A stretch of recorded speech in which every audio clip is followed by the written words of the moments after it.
Yeah. I got punched in the face. And he had donuts in his mouth. Like, have you done anything weird to like try and alter your voice so it sounded more real? I did for Kung Fu Panda.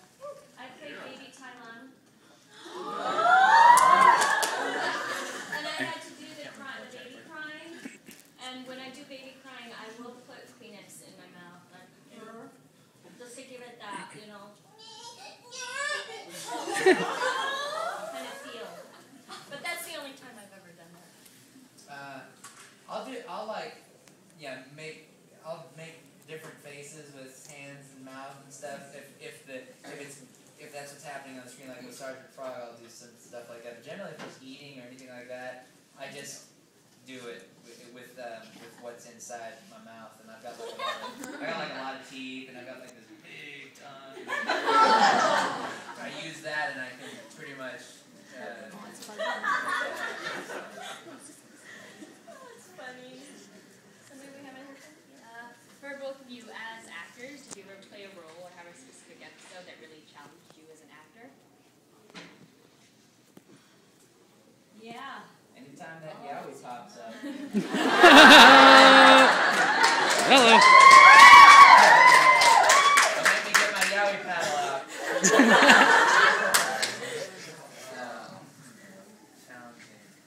Anytime that there's like, one time in Tower of Draga, I had to maintain I was charging up my sword like Link, and I had to, it's in like the first episode, and the yell is 47 seconds long. And we couldn't patch in for that. So we could do some of it, stop, get a breath, and then come in, because I couldn't hit that exact pitch again. Because it was just always just like a semitone, like just a little bit off. So we tried it about 9 times, and then I finally was able to get it, but 47 seconds long of like a, yeah, that for 47 seconds. That's incredible. It was I can't even imagine. Yeah, that was hard.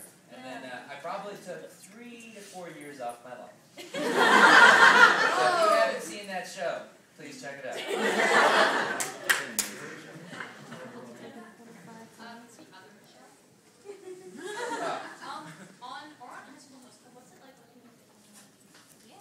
What's it like working with Vic is a very talented voice actor. He has been doing this a very long time. He has an instinct for anime and for a lot of projects. He's very skilled in the booth, and working with him, we don't often get to work together because a lot of times it's not like in Japan. In Japan, when the seiyus record, the actors record, they're all in the room at the same time, and they have the mic set up. They don't wear shoes, and when it's their turn, they're looking at the script and they go.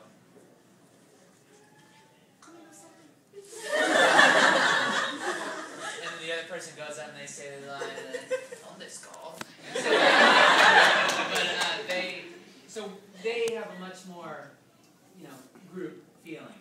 Where we come in, like Vic will record all his stuff, and I won't have seen him for weeks and weeks and weeks, and I'm doing a scene with him. So he and I get our buddy time in on cons. So I'll see him at a con, and he'll see me and draw mustaches on my pictures, and I'll draw goatees on his. It's like we're like Simon and Simon. They have a healthy relationship. We have a healthy relationship. For Michelle, what was it like working with John Bosch on Bleach? Johnny's the bomb. He really is. I threw my panties at him once.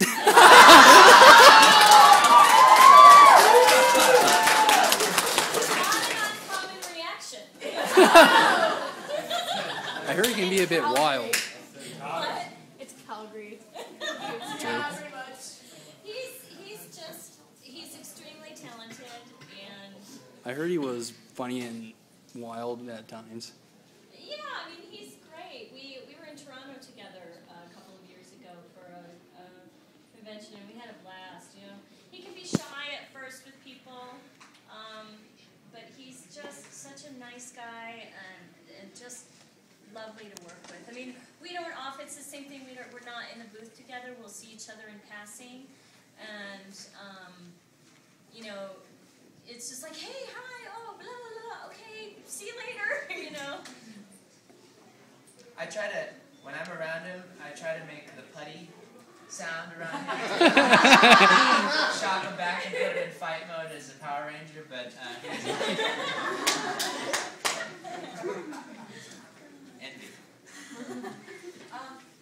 I was wondering, since we won't get to hear Ling until the DVDs come out in late August, would you do a line for us? Yeah. Go. Is that what this is? You have it on, did you record it? No, I gotta write the line first. So. What character? Peter. You know what? I won't write. I'll wing it. Do the running away after crashing the town. Oh yeah. No speak English. Wow.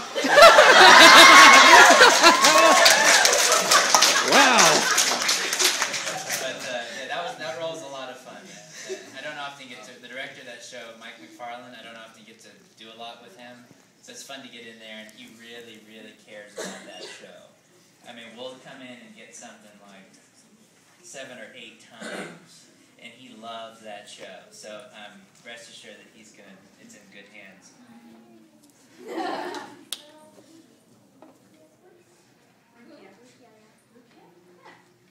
Everyone's like, yeah.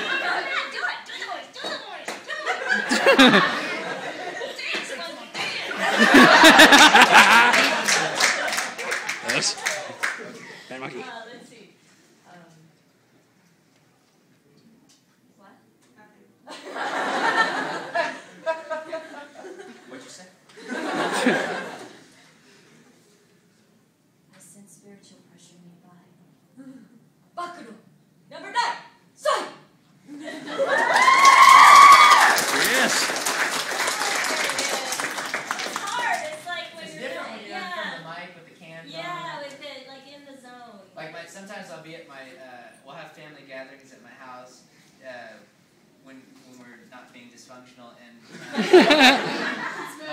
my some family members will be like, so what are you doing nowadays? Like what's going on? And I'm like, oh, voice acting. I do these cartoons and video games, and they're like, well, do a voice for us. Do it. I go, Uncle Mark, it's not, it's kind of very similar to this voice. It's the character that you take on and stuff. They're like, do it. Hey, everybody, come on in here. Oh my. Tom's going to do a voice for us. And I usually end up like pushing the refrigerator over or something to distract. All the food's out everywhere, and children are crying. And this is when you're not being dysfunctional. Yeah. Usually on Mondays and Wednesdays. Mike, can you do Hikaru's voice? Yes.